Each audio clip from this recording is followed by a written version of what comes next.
Et pour moi, le prophète Joël, Francis Tatou, le pasteur Marcelo, ce ne sont pas mes amis.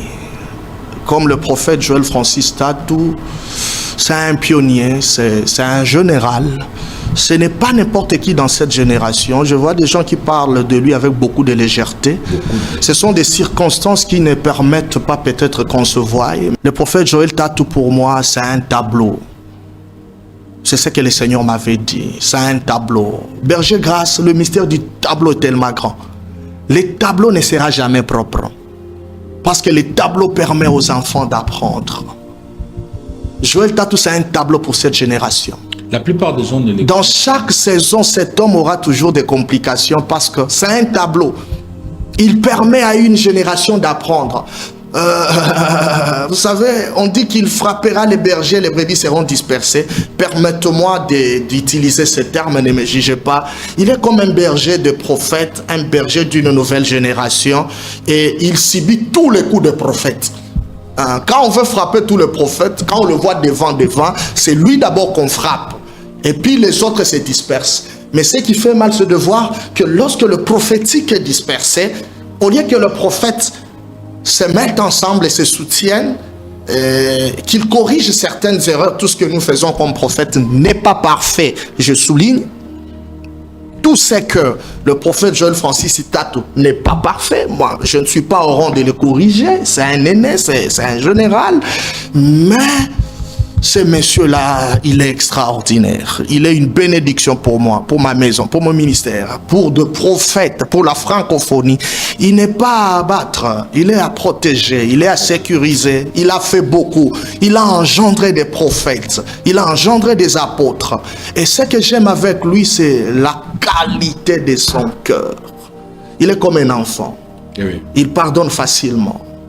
Il ouvre à tout le monde les opportunités. Il y a des gens qu'on ne pouvait pas connaître dans le ministère.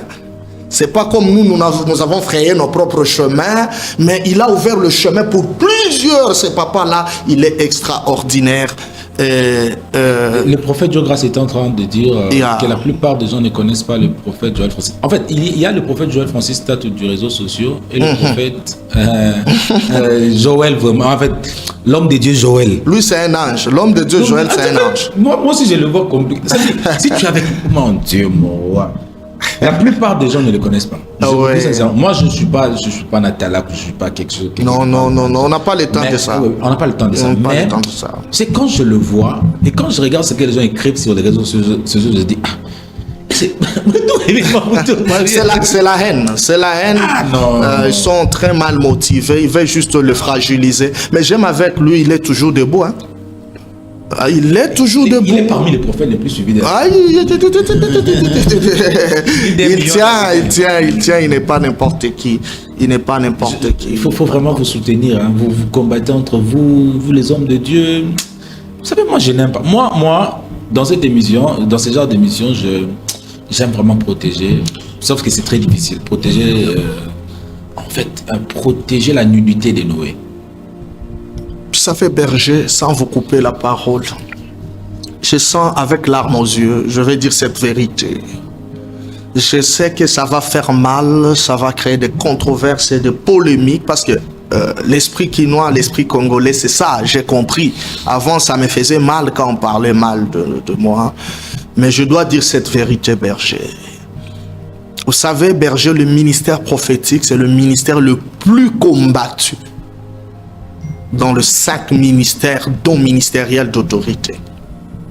C'est le ministère le plus combattu. Quand j'ai sondé ma Bible, j'ai compris la raison. Pourquoi?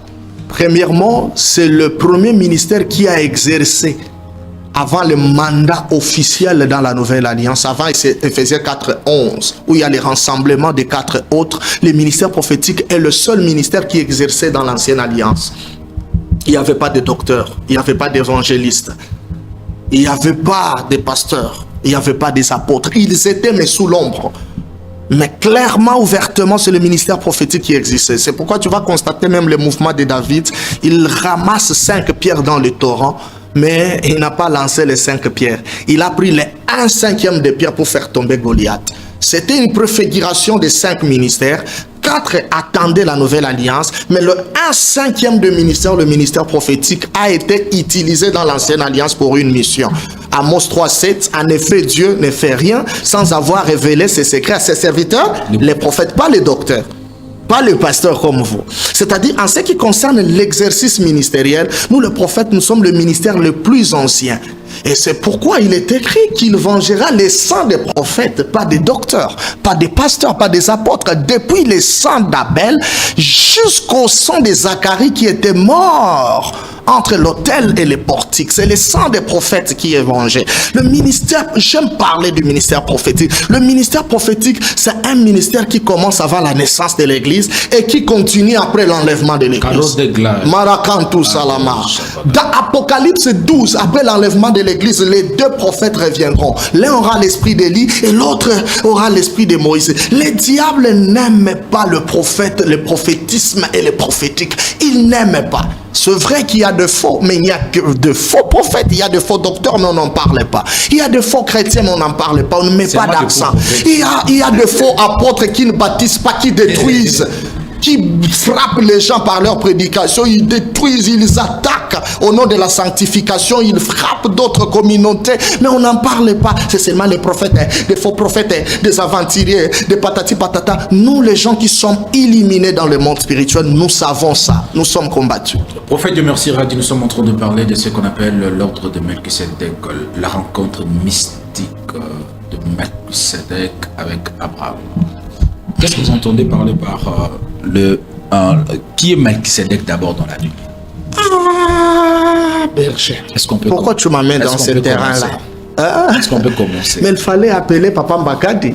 Ça c'est saluons notre général. Ça, c'est les couloirs de Daddy Esprit. Ça, c'est un peu formidable. Vous savez, Berger, Melchisedec, je vais choquer les gens. Bon, j'entre d'abord pour aider les théologiens et les gens qui cherchent toujours à corriger. Je vais parler un peu. Vous voulez nous choquer ou nous édifier? Dire que je vais choquer, c'est un terme pour attirer l'attention. Et on aime. Quand on dit je vais vous choquer, tous les méchants viennent. On le dit de tous. Les gens sont dérangés, il est arrogant. Donc je vais vous choquer, Nanko. Non, c'est juste une expression qu'on utilise. C'est une expression, ça ne fait rien. Pour captiver le Il faut prendre ce qui est important. Comme tu peux dire, ce que je vais dire vraiment, ça va vous épater. Mais il y a quelqu'un qui connaît plus que toi dans la foule, il ne sera pas épaté. C'est juste une manière. Tournez votre regard sur ce que je vais dire. Jean-Baptiste, quand tu prêches, il faut savoir que Jésus est dans la foule. Ah oui. Plus grand que lui. Allez-y, Pigeon. C'est très fort, hein? Non, répète ça. Non. Ah, Berger bandé la tête. Jean-Baptiste, il faut être humble. Même quand vous prêchez. Amen. Ne pensez pas que vous êtes plus grand que ceux qui sont en train de vous suivre. Parce que Jésus. Parce que dans la foule se trouve ton Créateur. Alléluia. Il t'a laissé la capacité de la chair pour prêcher. Ne pense pas que tu es plus fort que Je vais couper ça. Je vais... Berger, grâce à Melchisedec, littéralement parlant, théologiquement parlant, bibliquement parlant, c'était le nom d'abord Melchisedec, c'est Melech Tzedek. Melech qui veut dire roi, Tzedek qui veut dire justice. Donc il est premièrement le roi de la justice. Deuxièmement, Melchisedec était le sacrificateur, le prêtre du Très-Haut. Il exerçait un sacerdoce mystique avant la naissance de la nation choisie par Dieu, Israël, avant le sacerdoce lévitique d'Aaron, avant la naissance de Moïse, il y avait déjà un sacerdoce qui s'exerçait. C'était le sacerdoce de Melchisedec. C'est un système spirituel, un sacerdoce caché. Un sacerdoce, si je peux dire occulte, on va me juger, mais occulte, c'est pas compliqué. Occulte veut dire caché, voilé, couvert.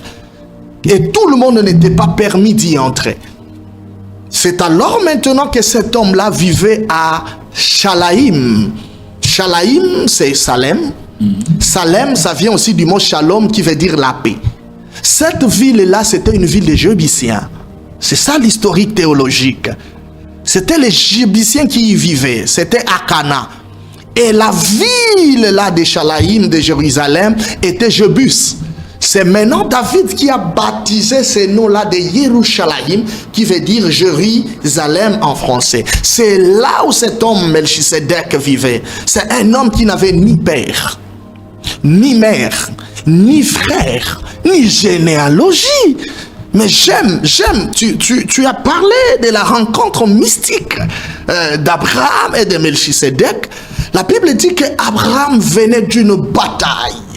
Une bataille pour sauver son frère Lot. Lorsqu'il revenait, arrivé dans la vallée, il a croisé premièrement le roi de Sodome. Nous, les prédicateurs, nous faisons abstraction de la rencontre d'Abraham et du roi de Sodome. Nous prenons seulement du côté de la rencontre d'Abraham et Melchisedec. La même journée, le même moment, Bergembo, il a croisé deux entités. Il a croisé deux rois. Il a croisé le roi de justice Melchisedec et il a croisé le roi de Sodome. D'ailleurs, c'est le roi de Sodome qui était arrivé avant Melchisedec. Il y a quelque chose qui va vraiment bouleverser ta pensée, berger. C'est très fort, c'est pas pour les petits enfants. Quand le roi de Sodome voulait parler à Abraham, le père de la foi, Melchisedec est apparu directement. Il n'a pas permis au roi de Sodome de parler avant, bien qu'il est arrivé avant, mais Melchisedec a pris directement la parole. Il a commencé à parler avant le roi de Sodome. Il a présenté le pain, il a présenté le vin. Après avoir présenté le pain et le vin, le roi de Sodome, berger, lui, il a dit ceci à Abraham: donne-moi tes hommes. Ça, c'est fort. Moi, je vais te donner l'argent.